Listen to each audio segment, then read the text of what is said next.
Alright, what is up guys? Vivi back with another video, and today we're going to be looking at some leaders because I played Rebecca again last night and it's just not working in my it's just not working in my area, in my locals.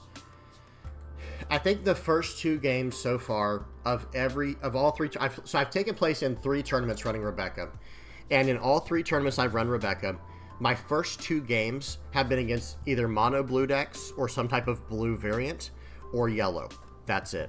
And it's getting in my head now, like I'm not in a healthy headspace to play this character. Like, I mean, I'm in a healthy headspace in general, but not to play this leader. It's not working out for me. Because, you know, it kind of, I think people know what I mean. If you know what I mean, you know, by all means, comment in the comment section below. It's like sometimes a leader just doesn't work the way you planned for it to. And then you see all these leaders around that you actually want to play because it is working the way you planned it. Like, for example, like Crocodile right now is really catching my attention because this is playing out exactly the way that the OP-05 leader plays out. Not exactly, but very close. This guy right here, Sakazuki. This character, or leader, excuse me, this leader, I cannot wait to get my hands on. And I understand, hey, I said the same thing about Rebecca. But after playing Rebecca, yeah, that was an eye-opener. Whereas this, I think, is going to be much more my style. Sakazuki here, the blue-black leader, 4 life, 5,000 power, activate main, once per turn, trash 1 card from your hand, draw a card. So there's your cycle effect that you'd want from a control deck. And then you also, whenever he attacks, this leader can attack, you know, when attacking, give up one of your opponent's characters -1 cost during this turn. Like, that's just, I don't know, that's so much more what I wanted out of blue and black than what I got from Rebecca. Where is she at? There she is. And don't get me wrong, I still think this leader is going to be fine, especially in tournaments. Because like I said, if I was going against nothing but red decks, or like some type of splash red like Law, yeah, I'm feeling good about running Rebecca all the time. But if I plan on seeing a bunch of Katakuri decks, and a bunch of Queen decks, and a bunch of, what's he called, the other guy, Zoro's fine, no, Katakuri and Crocodile, there it is. I was going to say, there's we mentioned him earlier, it was Crocodile. Like, if I go against a bunch of blue, yellow, purple, or blue-purple decks, like Kaido. In my locals, there's a lot of Blurple Kaido and a lot of Blurple Croc. Or maybe it's just Kaido. It's one of them. It doesn't matter. They're both going to counter me the exact same. Because they can Red Rock my biggest answers, they're going to play, you know, a steadier curve than mine. And the resilience that Black has through Kairos and Sabo doesn't matter. Because bounce, bounce, bounce, bounce, bounce. And that, I do like that, by the way. That feels like control to me. That feels like a control deck. And that's where Sakazuki will be nice. But for now, I am definitely hanging up the Rebecca deck. I've taken it apart already. I'm completely done with it. I did miserably. I'm going to be honest with y'all. Like I said, matchup-wise was rough. It started getting in my head too, where it's like, okay, I just can't. I can't make it work. It's fine. I have no problem just putting this to the side for now. Whereas, back when I was playing another deck I'm really considering playing right now is Black-Yellow Charlotte Linlin.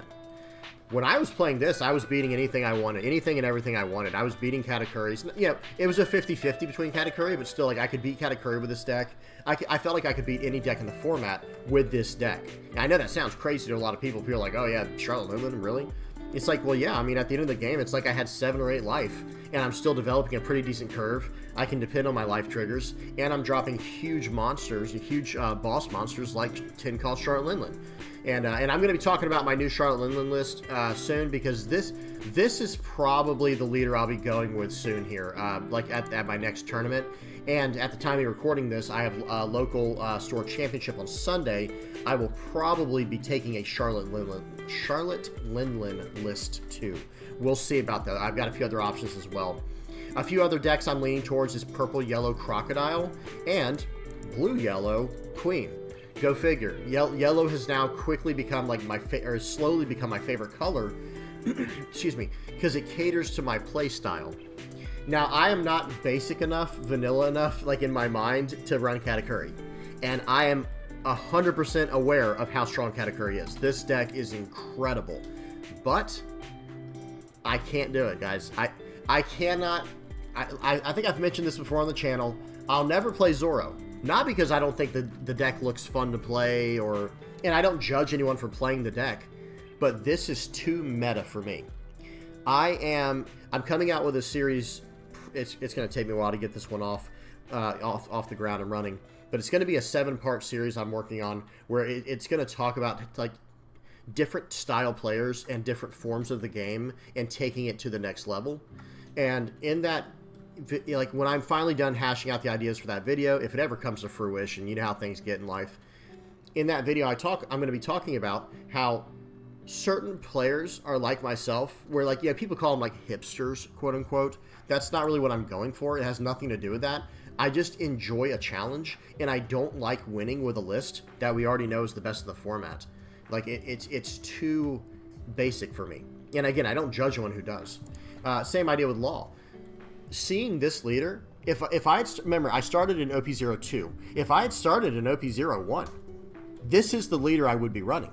Number one, there were no black or yellow decks out yet. This is the leader. Trafalgar Law is the leader I'd be running.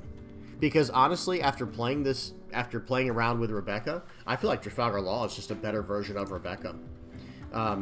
And that's just me personally. I'm not saying they're the exact one-to-one same deck, but the way you fill out the board and the way your characters do everything for you, you know, even effects, you know, like, it just kind of, it resonates more with me. I don't know how else to say it. But anyway, long story short, I don't want this video to go on for too long. I want this to be a pretty short video. There are 2 really big series I want to, or one's just a video and then the other's a series that I really want to get going on as soon as possible. Maybe I might have to wait for like some type of school break because I've just been so busy with school and everything. But I want to talk about archetypes. I'm not going to talk about it here, but I want to talk about, like, what is aggro in this game? What is control? What is mid-range? Because in my mind personally, so far, like, okay, Zoro seems the most obvious, right, for aggro. You fill out the board and you get everything plus 1,000 and you swing, right? Like, okay. But then, like, you look at mid-range, and in my mind, Katakuri seems like just the best mid-range deck. You just play out. You just literally play on curve, and your characters are incredibly powerful. And I'm not saying there's no skill involved. Obviously, there's always going to be skill involved in some way. But I'm saying the feel of it, it's just like, okay, aggro, they try to produce low to the ground. Mid-range tries to produce into the late game, you know, into those mid-range and some a little bit into the late game. And then, well, then what does control do, right? Because traditionally, aggro takes over the beginning of the game, mid-range takes over the middle of the game, and then control takes over the late game. Well, in One Piece, that would have to be something like Queen or Charlotte Lin, or maybe Crocodile. It would have to, or maybe Enel when that comes out, where you're constantly generating life and you're winning the attrition war. You're generating and generating and generating over the course of the game. Whereas Rebecca, like, that didn't, like, it's nice that she has 5 life, and it's nice that Black has all the blockers that it does, like, you know, Sabo, Fukuro, Borsellino, Bartolomeo. But you can't just work all those into this deck at the same time, right? Because if you're piloting this deck and operating it the way it's meant to be run, you want to use the leader's effect every single turn if possible, so that way you get to all, that way you're literally filling your hand with the exact Dressrosa cards you need.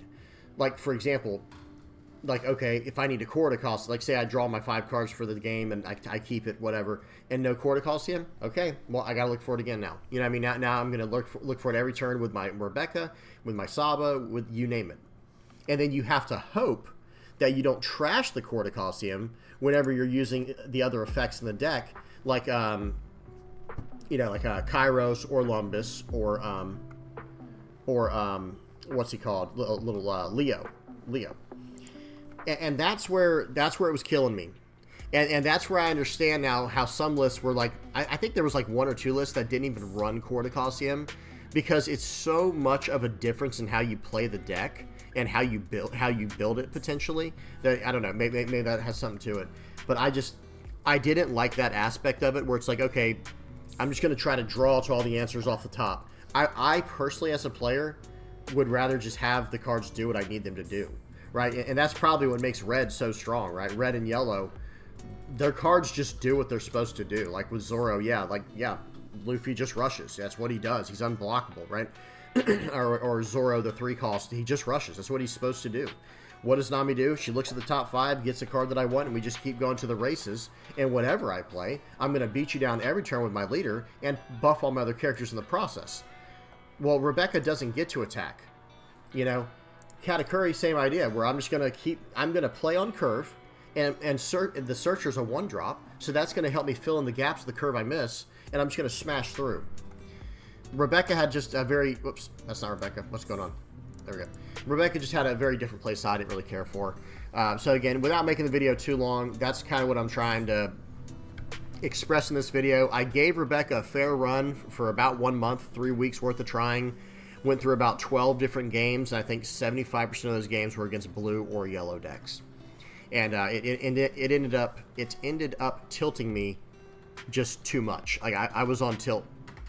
After when the first 2 games you play of every single tournament is blue or yellow as Rebecca, it just, not only does it tilt you, even if you win the game, right? Like say you actually win the game, which is not impossible to do. You can definitely win those games.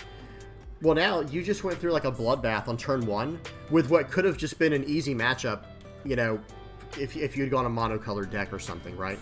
And lastly, if I want to put that much thought process into a deck, I want it to be something where I can like really outplay my opponent over the course of the game through like a steady attrition battle with like Charlotte Linlin or Queen or maybe Crocodile. I'm kind of leaning towards this.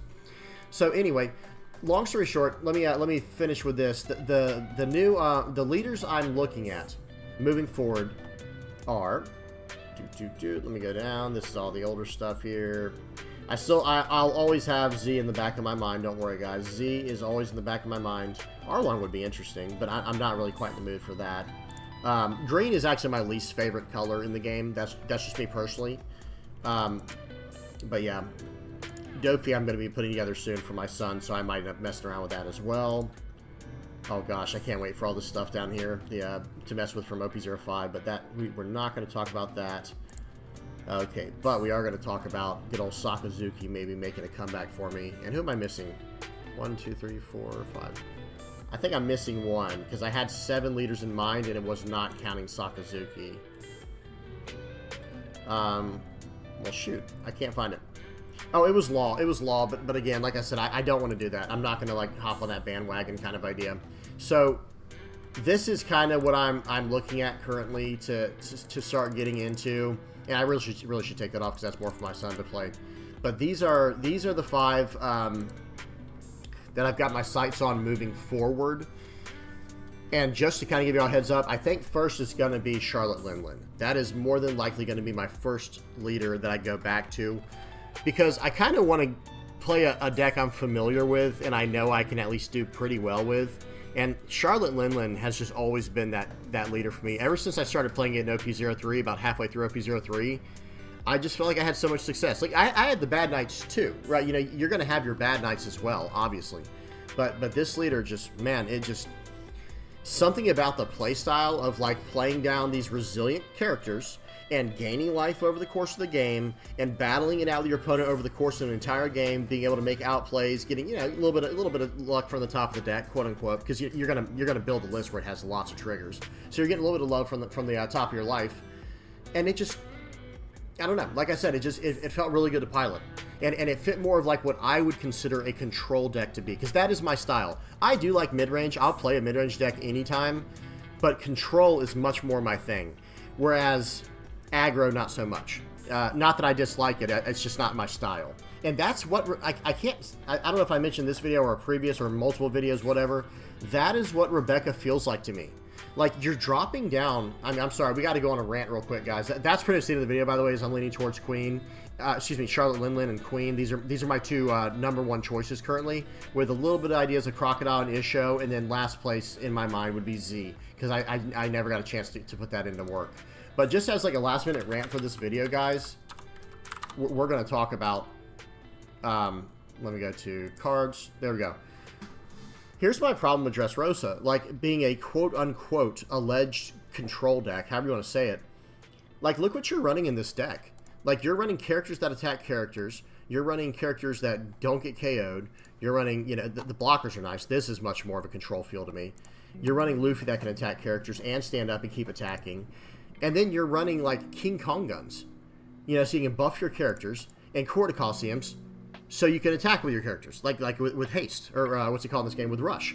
Like, okay, well, that's very much of an aggro characteristic, just like how Law is. And I, like I've said before, Rebecca and Law have a very similar feel to me, where it's like, okay, I'm just going to try and fill out my board and just kind of outpace my opponent, outproduce them. Not even outdevelop them, just outproduce them.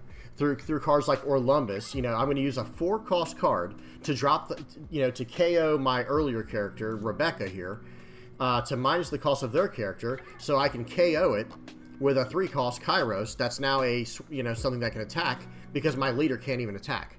It's such a strange dynamic to me, and I'm not saying it doesn't require skill. Absolutely, it requires skill, but it's just not my style. When I think of a control deck, I want a very, very traditional style control deck.